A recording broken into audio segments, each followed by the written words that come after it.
और इसी तरह सरकार की दमन रही तो ये उनके लिए अच्छा नहीं रहेगा। और आज 50 साल होने को जा रहा है केंद्र में महिला बाल विकास की स्थापना को, और 25 साल छत्तीसगढ़ में, तो 50 साल में क्या हम 10,000 के लायक है? सरकार हमको बताए। और हम तो सबसे पहले सरकार से अपनी पहचान मांग रहे हैं। हमको मजदूर मानती है, तृतीय वर्ग मानती है, चतुर्थ मानती है, क्या मानती है? पहले हमको पहचान दे और हमारी मांगों की पूर्ति करे।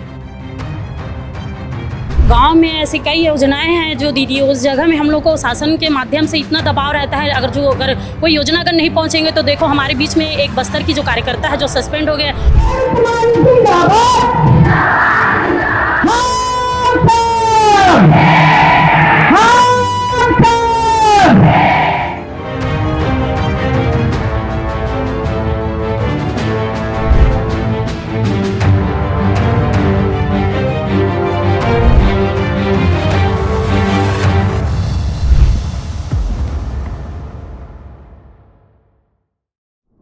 छत्तीसगढ़ राज्य में एक के बाद एक आंदोलनों और प्रदर्शनों का दौर जारी है। इस बीच छत्तीसगढ़ आंगनबाड़ी कार्यकर्ता और सहायिका संयुक्त मंच के द्वारा आज छत्तीसगढ़ के नवा रायपुर के तूता प्रदर्शन स्थल पर बहुत बड़ी संख्या में आज प्रदर्शन किया जा रहा है, रैली निकाली जा रही है। जी हाँ, ये अपनी अपनी मांगों को लेकर आज प्रदर्शन कर रहे हैं। क्या है इनकी मांगे, क्यों ये आक्रोश में है, एक एक करके आपको बताते हैं।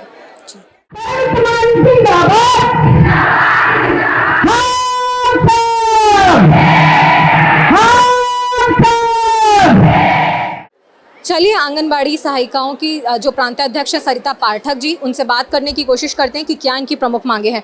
मैडम, क्या कहना है, इतना बड़ा प्रदर्शन करने जा रही है, विशाल प्रदर्शन और धरना भी आप लोग कर रहे हैं, क्या कहेंगे? आज हम एक दिवसीय प्रांतीय धरना प्रदर्शन किए हैं क्योंकि सरकार हमारी बातें नहीं सुन रही थी। इसलिए आज हम मजबूर होकर हमारे पूरे छत्तीसगढ़ से यहाँ पर हमारी बहनें पहुँची हैं और हमारी मुख्य मांग है हमको शासकीय कर्मचारी घोषित करे। अगर शासकीय नहीं करती है तो उसके पहले हमको 26,000 कार्यकर्ता को और 22,000 रुपया सहायिकाओं को और सुपरवाइजर भर्ती में हमको प्रमोशन दिया जाए, हमसे पेपर ना लिया जाए। इसी तरह सहायिका बहनों को कार्यकर्ता पद पर प्रमोशन दिया जाए। हमारे बुढ़ापे के सहारा के लिए पेंशन ग्रेजुएटी दी जाए। अगर वह लागू नहीं करती है तो 5 लाख रुपए कार्यकर्ता को और 3 लाख रुपए सहायिका को दी जाए। चिकित्सा भत्ता दिया जाए, क्योंकि हम क्या बीमार नहीं पड़ सकते, ऐसा तो नहीं है।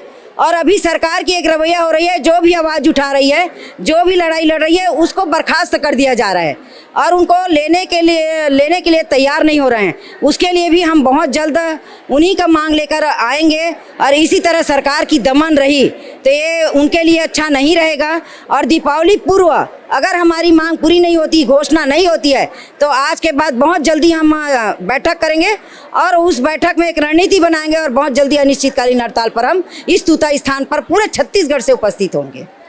कब, कितने बार आप लोग आवेदन दे चुके हैं, इसके बारे में भी बताइए। हम लोग तो 10 बार दे चुके हैं इस आवेदन के बारे में, और सरकार अभी तक सचमुच में हमारे मांगों को लेकर वो सीरियस नहीं हो रहे हैं। अगर हमारी मांगे दीपावली तक नहीं होता है तो फिर अनिश्चितकालीन धरना बैठेंगे, यहाँ नहीं तो फिर दिल्ली में बैठेंगे। लेकिन आप लोगों ने मंत्री जी से बात करने की कोशिश की है? बिल्कुल, विधानसभा सत्र चल रही थी तो विधानसभा सत्र में मैंने उनसे विधानसभा में ही मिली थी और वहाँ हमने कहा था तो उन्होंने कहा कि जरूर करेंगे करके, पर अभी तक के ना कोई पहल है ना हमसे कोई बातचीत है। हम तो चाहते हैं कि शांतिपूर्ण हमारी समिति को बुलाए और बुला के हमसे बैठकर बात करें और हमारी मांगों की पूर्ति करें। मंत्री लक्ष्मी राजवाड़े जी का क्या कहना है इस बारे में? करूंगी बस बोलती हैं, बाकी अभी तक के कोई घोषणा नहीं कर रही हैं। आश्वासन मिलता है? आश्वासन बस मिलता है, क्योंकि हमको इसलिए आज ज़्यादा तकलीफ हो रही है। आज डबल इंजन की सरकार है, केंद्र में भी बीजेपी है और यहाँ राज्य में बीजेपी है। पर अब इसमें क्या प्रॉब्लम, पहले तो कहता था वहाँ कांग्रेस है, यहाँ भाजपा है, यहाँ कांग्रेस है, वहाँ ये भी समस्या हट गई है। और आज 50 साल होने को जा रहा है केंद्र में महिला बाल विकास की स्थापना को, और 25 साल छत्तीसगढ़ में, तो 50 साल में क्या हम 10,000 के लायक है? सरकार हमको बताए। और हम तो सबसे पहले सरकार से अपनी पहचान मांग रहे हैं। हमको मजदूर मानती है, तृतीय वर्ग मानती है, चतुर्थ मानती है, क्या मानती है? पहले हमको पहचान दे और हमारी मांगों की पूर्ति करे। बहुत इंपॉर्टेंट बात है, तृतीय और चतुर्थ अगर ये पहचान की बात है। आप लोग कितने साल हो गए हैं यहाँ पे आप काम करते हुए? हम लोग पूरे 50 साल हो गए हैं और 50 साल में न ही हम लोग को मजदूर मानती है सरकार, न ही हमें शासकीय कर्मचारी मानती है। आज हम लोग को सम्मानजनक वेतन देना चाहिए शासकीय कर्मचारी। कितना वेतन मिल रहा है आप लोग को? हम लोग को केंद्र सरकार मात्र कार्यकर्ता को 4,500 और सहायिका को 2,550 रुपये ही देती है, और राज्य सरकार भी इस प्रकार हम लोग को कार्यकर्ता को 10,000 और सहायिका को 5,000 रुपये मिलता है। हमें आप लोग की क्या मांगे हैं? मिलता है, हमें मानदेय मिलता है, हमें हाँ अब सरकार हमें मानदेय देती है, साइंस से भी कहती है, जबकि हमारा काम सरकारी कर्मचारी की तरह है। हमारा नियुक्ति, हमारा रिटायरमेंट सब सरकारी की प्रोसेस में होती है, लेकिन जब हम अपना अधिकार की बात करते हैं तो बोलते हैं आप साइंस से भी हो, 24 घंटा हमसे काम लेते हैं। अच्छा, चलिए मुझे ये बताइए, आंगनबाड़ी कार्यकर्ता और सहायिका क्या क्या काम करती है? क्योंकि आप लोगों का काम सिर्फ आंगनबाड़ी केंद्र तक सीमित नहीं रहता होगा, जितना मैं अंदाजा बताइए आप। गांव में ऐसी कई योजनाएं हैं जो दीदी उस जगह में हम लोग को शासन के माध्यम से इतना दबाव रहता है, अगर कोई योजना अगर नहीं पहुंचेंगे तो देखो हमारे बीच में एक बस्तर की जो कार्यकर्ता है जो सस्पेंड हो गया, महतारी वंदना के अंदर में 1,000 रुपया जो उनको वोट के ये में आज हम लोग को उपयोग किया तत्काल, ना कोई ट्रेनिंग लिए ना कुछ नहीं। उस बीच में हम लोग बीओलो के भी काम करते हैं, और जो स्वास्थ्य विभाग से जो हर हितग्राही तक का उनका जानकारी लेना है, टीकाकरण है, और भी ऐसे कई योजनाओं पर काम करते हैं, लेकिन शासन उसमें हम अगर आगे निकलते हैं तो उनको सस्पेंड के रूप में मतलब दबाव रहता है। और हमारे 4 कार्यकर्ता अभी सस्पेंड है और उस जगह में उनको वापिस लिया जाए ताकि नोटिस दिया गया मामला जानना। सुनिए ना, कई बार ये आदेश दिया गया है कि आप दूसरे विभाग का काम नहीं करना है, लेकिन तत्पश्चात भी कलेक्टर के द्वारा आदेश निकाल के हमसे काम लिया जाता है, जबरदस्ती हर विभाग का काम हमसे लिया जाता है।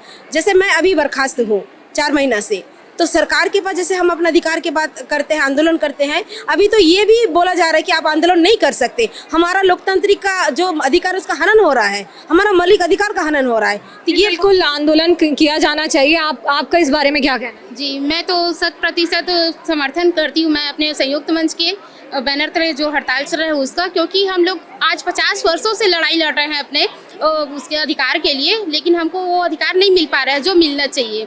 जो मानदेय है वो हम वेतन कर लेना चाहते हैं। मंत्री जी से मैं वही निवेदन करना चाहूँगी कि जल्द से जल्द हम लोग की मांगों को पूरा किया जाए। आप लोगों के द्वारा मुख्य कार्य क्या किया जाता है, उसके बारे में पॉइंट वाइज बताइए। हमारी नियुक्ति तो आंगनबाड़ी कार्यकर्ता के पद पर हुई है, जिसमें हमारा 6 सेवाएं होती है। उस सेवा के अंतर्गत हम काम करते हैं, जैसे बच्चों के उपस्थिति, हम पंजीयन करना, एक गर्भवती महिला से पंजीयन से लेके हम 6 साल तक के सभी बच्चों का जो भी भरण पोषण जो भी होता है, उनका पोषण आहार से संबंधित, उनके स्वास्थ्य से संबंधित हम सारे काम करते हैं।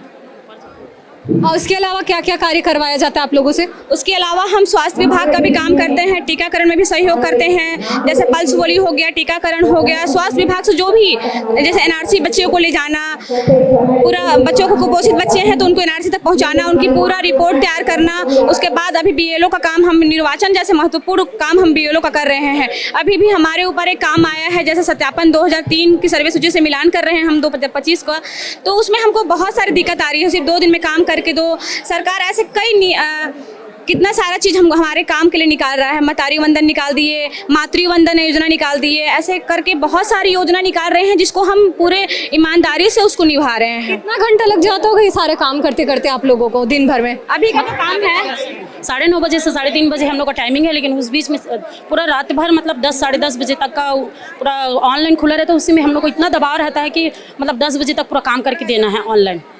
ना संविदा है आप लोग, ना ही आप लोग परमानेंट एम्प्लॉयज़ हैं, मानदेय मिलता है, इस बारे में क्या कहेंगे? और मैडम अभी ना हम लोग को FRS करना पड़ता है, जो फेस का करना पड़ता है। हम लोग को सही रूप से मोबाइल जो नहीं मिला है, उसमें इतना MB नहीं है, उसमें तो BLO का ऐप भी डाउनलोड नहीं होता है, और ऊपर से ना हम लोग को EKYC करना पड़ता है, जो 0 से लेके मोबाइल भी आप लोगों को नहीं मिला है? जो मोबाइल मिला उसमें कुछ भी डाउनलोड नहीं होता है।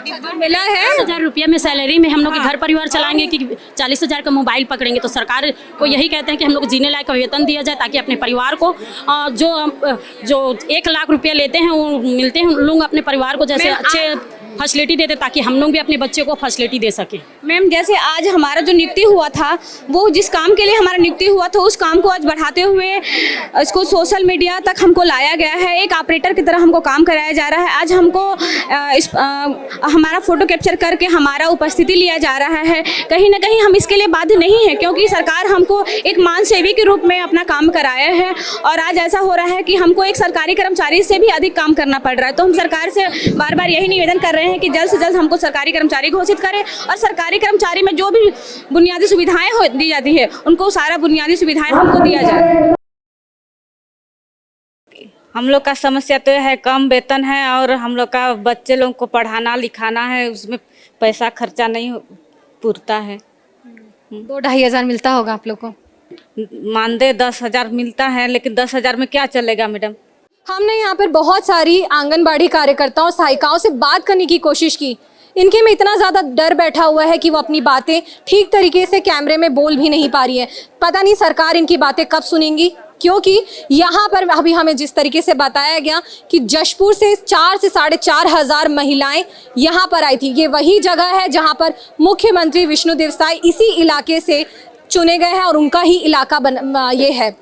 ऐसे में देखना होगा कि इनकी बातें, इनकी मांगे सरकार तक कब पहुंचती, क्योंकि ये अपनी ही बातों को लेकर धरने पर तो ज़रूर आ गई हैं, लेकिन कब इनकी बातें, इनकी मांगे सुनी जाएगी इसका कोई अंदाज़ा नहीं है। इस बारे में आपका क्या कहना है कमेंट्स के ज़रिए ज़रूर बताएं, क्योंकि छत्तीसगढ़ में एक के बाद एक बहुत सारे संगठन अलग अलग विभागों के खिलाफ अपनी आवाज़ मुखर कर रहे हैं और आंदोलन में बैठ रहे हैं। इस पर आपका क्या कहना है कमेंट में ज़रूर बताएं। कैमरा पर्सन कलीम परवेज के साथ द लेंस के लिए पूनम ऋतु सेन।